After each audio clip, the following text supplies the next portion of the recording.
Hey, welcome to episode 40 of Tangible Takeaways. I'm Jackson, and today I'm going to talk about how it's not just important what we've been saved from, but what we've been saved to. Hey, it's great to be here with you today. My name's Todd, and I'm excited as we get to talk about how Jesus said he'd protect us from the one who only can get our shell and not our soul. All that and more on this episode of Tangible Takeaways.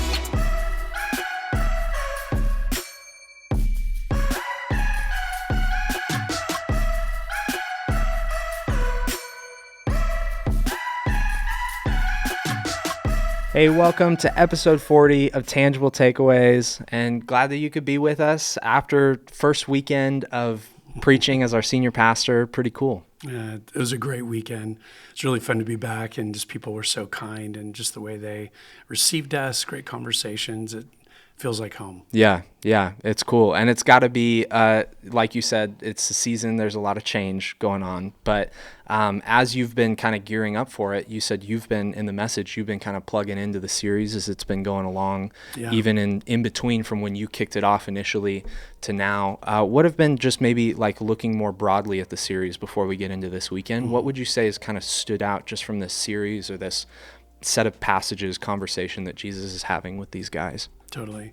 I think over the last year, almost and a half at Trinity, we've been preaching hit and miss through the book of John. Yeah. And I've never done that before. And it's been so rich, just so much, all these threads and themes that are going on. Yeah. I think in this part, I like preaching narratives. So Jesus went and did this and Jesus did that. I love getting into those shoes. The actions. Yeah, thinking about that. But John has a lot of teaching. And in this last part, I was really intimidated by, oh my word, there's so much.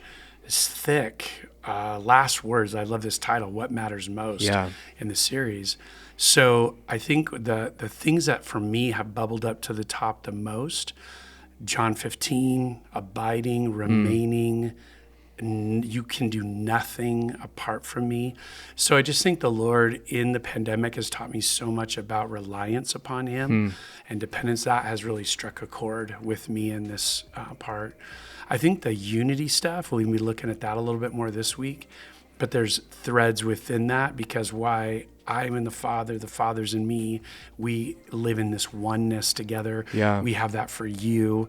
So this idea of unity and oneness is really thick throughout 13 to 19 as well.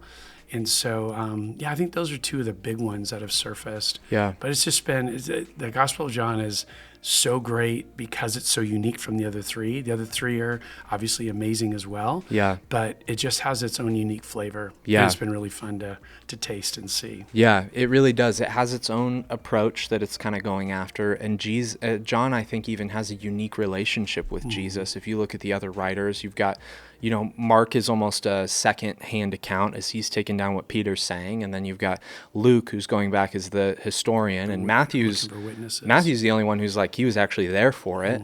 But Matthew kind of writes with a little bit more distance to Jesus. He writes more from a Jewish perspective. He's the king kind of thing. Fulfilling Messiah. Yeah. John's not just one of the 12, but he's one of the 3 within the 12. So he's got that unique relationship to Jesus. And I think you see it come through in some really powerful ways where he just has a sense that he knows what Jesus is feeling in a moment, or he has just a way of kind of describing a little bit more emotionally Jesus. And he also remembers in great detail some of the conversations that maybe some of the other guys, they couldn't get through the secondhand account, or even Matthew doesn't remember as clearly. John's got it really dialed in, just some of these. And I mean, this shows it. This is like chapter after chapter after chapter of Jesus just talking. If pastors ever feel bad about talking too long, Jesus, he talks for chapters and chapters and chapters and chapters. And you think about that too, and what John's kind of recording. There's no other gospel writer that gives so much commentary. Like, didn't you appreciate the very beginning of 13? And he knew that all things were under his command and leadership and had been given this by the Father. And in light of that, he knelt down and became a servant. And washed their feet. So it's just kind of like that commentary. We ascribe John 3:16 sometimes, probably always. To Jesus. Jesus said that. Yeah. Like, John, that's John's commentary. Yeah. So, I mean, it's a great addition, like great complement Yeah. to the other gospels, and just is really fun to preach through. Yeah. And your message this weekend, I felt like it had two kind of, we were talking right before this, I felt like it had kind of two big pillars in it that almost stood out to me. The first was kind of dealing with this idea of protection, which I thought was such a great angle or thing to camp on. I mean, there's a lot that you were going through. Like, there's tons you could have chosen to camp on, but to really think through, Jesus, this is God who's praying. It's not just like a good guy. It's not Paul praying. It's not like a cool Christian person. This is God himself praying to the Father and praying for the protection of all of these guys who he knows full well the majority of them are going to die. They're all going to experience suffering. Yeah. And it seems like, man, how could Jesus's prayer not work? How could Jesus's prayer not be effective? If Jesus can't pray effective prayers, who can? Nobody's got a shot. Nobody's got a shot. And so you feel this kind of sense of like devastation. So I think, how do we see that? You gave us a great way to kind of see that protection in a new light, but how do we tap into seeing God, that protection that Jesus is praying when we feel pain? Because when we feel pain, all we can think is like, God, you failed me. Yeah. But how can we look for it's a different kind of protection that Jesus is talking about? How do we tap into that when we're in pain? Yeah. Well, let me say it this way first. You have these classes in college and seminary that just stick out. You had a school experience, and the first thing that comes to mind is this one particular class, maybe even a class session. Yeah. It was so powerful. But I took this, this week-long class on the theology of suffering. And for sure, out of my seminary experience, top 1, top 2 classes. And it was a week long, so it was really intense. And wouldn't it just be just right? The professor who was supposed to teach it wrenched his back on Friday and was hospitalized. Wow. And it's like, I'm too hurt to teach the theology of suffering class. Yeah. And I'm like, we've been talking about it, but now I'm living it. The irony is so profound. So another professor, one of my favorites, jumped in last second. Yeah. And man, we walked through that, but it was so impressive. We had to do reading, 3 or 4 books before the class ever started. What I was so, I think, just impressed by was, and one of them was one of the guys I quoted this week, D.A. Carson, writes this great book on a theology of suffering.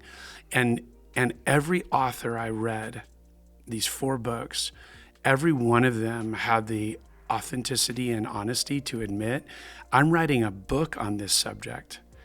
But when suffering crossed my path, crossed my family's path, I forgot everything I knew. It's different when it's not hypothetical. Yeah, man, it is definitely one of those things easier to talk about, so much more difficult to live. And if these guys who literally write books on the topic say they didn't remember anything when their wife had cancer or when their daughter passed away or whatever. Yeah, they know more about suffering than we're going to forget, and so it teaches you, on the one hand, it's not an intellectual pursuit, right? It's not like, if I could just know enough, then I won't doubt God when I'm suffering. It's like, that's not it. Kind of comes with the territory. Yeah, but maybe one of the things that does happen, I think, to the passages like Romans 5 and James 1, what is the whole point of trials and suffering, of going through these difficult things, is to grow character, is to develop perseverance, and is to help us. I believe the things that you're going through today, had God not brought you through other trials a year, 2, 10 ago, you wouldn't be able to handle them. So it's like anything else, developing muscle. You go to lift something without all the practice of workouts. And I'm speaking really hypothetically. Yeah. I'm not at the gym not a lot. Maybe from experience. And you can tell. So, but I'm thinking when you're working out and you're lifting weights, the ability to come in and then lift something in a moment is able because of all the hours in the gym. You wouldn't have been able all to of otherwise. The soreness and the pain experience before. Yeah. Absolutely. So we know, and those passages are so encouraging and just help me keep going in the midst of trials.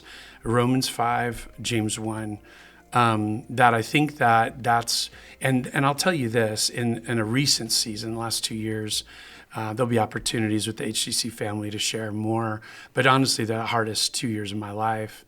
And in that, there were times where I just thought, Lord, I don't know that there's any purpose. I just can't see what good is going to come out of this. It just hurts. And that's all it is. Pain for pain, right? Yeah. It's pain's sake. But I think what I learned in that process, I knew, again, back to these authors, I've never written a book on it. I knew this. But what I found to be true again was that absolutely God was working it for his purpose. He was pulling it together to prepare me for something different. And one of the wildest things was being in conversations with the search team here at HDC and them telling me, Todd, it's because of what you've been through that we want you to come back. Yeah. So you just go, Lord, in the moment, couldn't have known. It just hurts. It's hard. But so that all being said, on the other side, then what is this protection then from?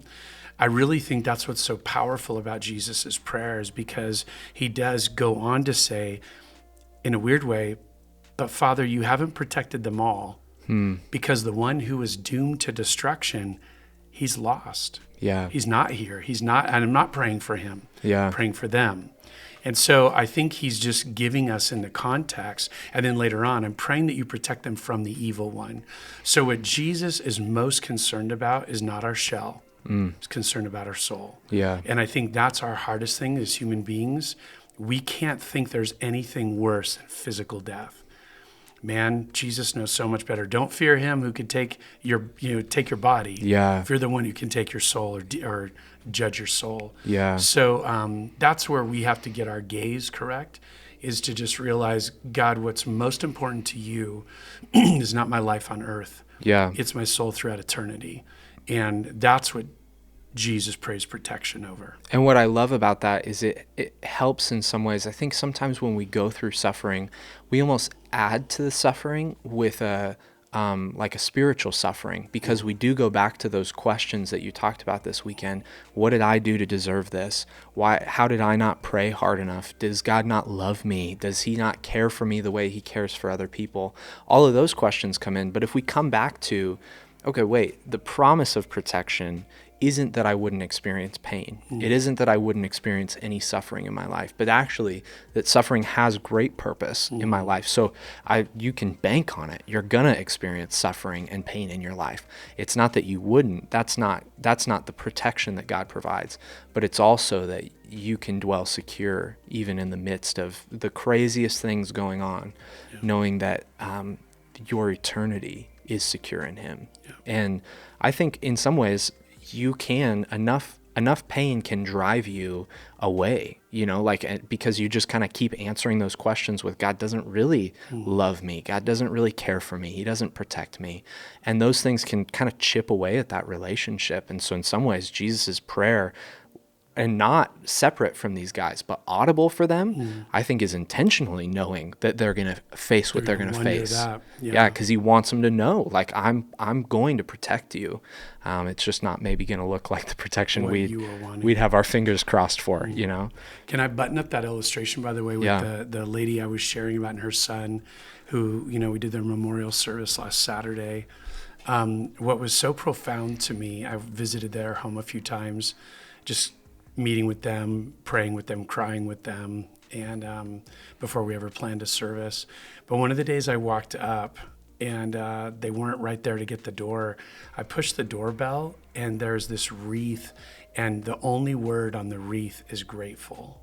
And I just sat there and I thought, Lord, man, those are the words we think of when everything is awesome. Yeah. It's like, God, you're so good, right? And grateful. Yeah. And I'm sitting here going, this is a house of mourning, but that's the one word. And I came in and was talking to her, and as we were sharing, she's just like, Todd, I don't have answers. I don't have it all together, but I just know that I'm grateful that God is doing something in us, and he's going to use Sydney's story. And I just sat there and I thought, that's what's on your door. Yeah. It's authentic. Like, it's not like, oh, I should have taken it's not that up down. there. Yeah. I forgot that was still there. Yeah. And I just thought, Lord, this is a woman who has experienced more loss than most ever will. And I just walk away impressed and encouraged by her faith. Yeah. To go, I'm a wreck. I'm devastated, but I'm not giving up on God. And I think of the context too of Jesus's conversation with these guys so far. I mean, the end of chapter 15 really sets off what he's about to pray for them, because the world's going to hate you. And then chapter 16 is, you got to testify about me with joy, even though the world's going to hate you. And so now you get to suffering, and how much more powerful is that testimony with joy when you're in the midst of suffering because the world hates you, right? Totally. Like when you're in the midst of that suffering and then you're going to testify about how good Jesus has been to you, everybody's going to look at you and say, like, how has Jesus been good to you? Like, look at what you're going through. Totally. And that was actually the coolest part about Sydney's service. I didn't get to share much on the weekend, but her mom and her brother both got up and shared just so powerfully, among others. And all I got to do at the end, they say the pastor for the end, what's he going to say? I just set aside my notes and I just got up there and I said, some of you, when you heard of Sydney's death, the first word that came to mind was tragedy. I said, but I'm going to tell you the real tragedy here today. You've seen people at their deepest canyon and they're still trusting Jesus. And if you're here today and you haven't put your faith in him yet, they're authentic. This is real faith in a real time. This is not when they're riding high and everything's awesome. Yeah. They have demonstrated the gospel like nobody does. And if you're going to still stiff-arm God now, that's the tragedy. Yeah. And it just presented this amazing opportunity to just lay out the gospel, which I knew they wanted me to do. Yeah. And I was just like, Lord, that was just, there's nothing else that needs to be said. Yeah. But grieving people who are clinging on to Jesus and what that means. Yeah. And they are learning. And still testifying to his goodness. Exactly. Yeah. Yeah. They're learning in this experience that the protection Jesus was praying for wasn't that he wouldn't take away a loved one. Yeah. But it's that he's going to keep holding on to them, and as their loved one had placed her faith in Christ, that they can have great confidence that she's never been better off. Yeah. Because Jesus lives in the bigger picture, and sometimes we forget that, and we take his as promises as unfulfilled when actually his promises are for bigger things than maybe we ever could have thought. Yeah. So then the second pillar is like you kind of shift now to Jesus talking again about this testifying. And you gave a great illustration just about kind of switching teams, getting tagged and switching teams. And as you would say, like thinking even through the lens for tangible takeaways, we've been tagged, and I love that illustration of amoeba tag because we've been tagged not out of the game. That's how tag normally works. Like, okay, you're taken out. But now we've been tagged to play a new part in the game because we switched teams. And so how do we play for Jesus's team in a practical way this week? Like, how do we orient our lives to play for the kingdom? Because I think we get distracted by a lot of other things. Or some of us feel like we should sit out. Like maybe we don't feel like we're competent enough. Sure. And others of us, maybe we get distracted. So how do we like practically play for Jesus's team? Yeah. No, that's great. I think for me, when I process that whole idea of being now on this team and having an active role, right? I would actually be letting the team down if I just sit in the middle of the field, like, hey, we can't get anywhere. And I love that line I use a lot. We've been rescued to rescue. I feel like so many times, and you're familiar with the picture, used to be on my wall. It's on my floor right now because I've set up my office. But this picture called Who Cares, of all these people doing life safe on this platform, on this dock, on a big rock. But there's a tempest, a storm all around them, and people drowning in the water, and they're just either on the phone, eating dinner, or looking right beyond them. The worst is the guy on the edge of the pier fishing, looking down into the very water, and people are drowning. And I just know for me, God did a work in my heart 20 years ago when I came to High Desert Church. And I had lived as a Christian, just kind of mainly worried about me. And I had been rescued and pretty happy with the fact that I was going to heaven and wanted to learn more about God and grow near him, which is great, but didn't really want to engage his mission that he left for us to do. And so just getting here at HTC and having that truth week over week, Pastor Tom talking about your oikos, talking about the incredible opportunity you have to be a person of Jesus' influence in people's lives. And so I just know for me, I just started to put it into practice.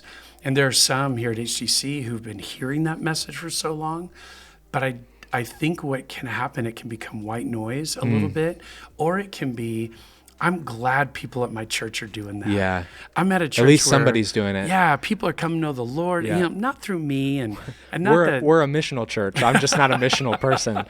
And so I think we can feel good, and you should, at a church that is outward focused and wanting to live out the Great Commandment and the Great Commission in our world. But that's not for everybody else. Yeah. That's something for me. Yeah. So I think about being in that new team now. And the cool thing is that when we step back and we look at our own story, we know, again, this is what's so great about High Desert Church, the clarity of how the gospel most often is transferred is relationally person to person through our oikos networks, through those relational worlds. And there are those outlier stories that 8% of people who pick up a Bible out of the blue or get a tract in their hand, even those who listen to someone preaching on TV, that's still through a person. Yeah. It's not in their relational world. So I would just go back to who are the people that God has supernaturally, strategically placed in your world. And we're 2 weeks out of Easter. So the things that Pastor Tom has taught us, looking at my list, who's on my list, praying for the people on my list, inviting them, hey, most people go to church on Easter. Yeah. I got a great church. I'd love for you to come. I would just take that world changer attitude just with great sincerity and great activity. Yeah. And just go, Lord, what a unique time of the year that I get to engage with people in my world who might be more interested in attending and even knowing more about the risen Jesus than any other time of the year. Yeah. And this is why we get all geeked up. It changed everything. That's why we make a big deal of it. Yeah. Yeah. And I do think we miss sometimes in the feeling like we've been tagged out. We talk a lot in church about what we've been saved from, but in some contexts, maybe we talk a little too little about what we've been saved to, because sometimes what we've been saved from can now be, okay, well, we're just kind of saved to an abyss, or I'm saved to convenience for the rest of my life. But I think when you see it appropriately, Jesus is continually tying repentance to the kingdom. Repent because the kingdom is near, and the kingdom has a mission, the kingdom has a purpose, the kingdom has something that we're charging towards. And if you can see yourself, not just that Jesus has saved you and now I just get to kind of do whatever I want to do with my life, but that I've actually not just been saved from my sin, but now I've been saved to a purpose, I think that actually brings this fulfillment of joy in your life. If you've been feeling like really kind of run down in your faith, or just like you've been getting more and more bitter and kind of harsh to people, it's like, well, maybe it's because you're not living out the purpose that's been given to you. So if you just kind of let grace pool up with you, you're going to drown in it. Like it's not like, it's got to flow out to other people. And it almost becomes like, if it just all stops up with you, it becomes unhealthy because it's meant to flow. Yeah. Think of haven't been to Israel yet, but knowing a little bit of that geography, the Jordan River, or the Sea of Galilee has a Jordan River flowing into it and flowing out. Yeah. And it's a vibrant body of water where living things thrive. That same Jordan River flows into the Dead Sea. Yeah. And there's nothing that comes out. Yeah. And it is where things go to die. And it is truly dead. Yeah. Yeah. So it's kind of one of those things that that vitality is something we get to experience when we get off the bench, when we engage, like you said, what we're called not just from, but to. And Jesus even said that, even in our passage, he said, I sanctify myself for them. I'm living this set apart for a purpose life. Sanctify them, how? By the truth, by your word. So I feel like that's another way, is as we're reading scripture, it's with the goal of, again, not just more knowledge, but more application, more, this is my walking papers today, my orders for where I'm going. And it's so much about not just staying away from sin, but engaging in what I'm here on the planet for. Yeah. No, it's really good. Thanks for the time. I really appreciate it. And I hope it's been helpful to you. And we'd even hope that maybe this week you'd take some of those practical steps to maybe even take the first step of listing those 8 to 15 people that God's placed in your life and start praying for them. See some opportunities to invite them to something up in the future like Easter. So, and as always, if it's been a helpful conversation, don't forget to like the video, maybe share it with a friend, and subscribe so that you'll catch future videos coming up as well. Thanks again. Appreciate it. You got it, bud. We'll see you guys next week on Tangible Takeaways.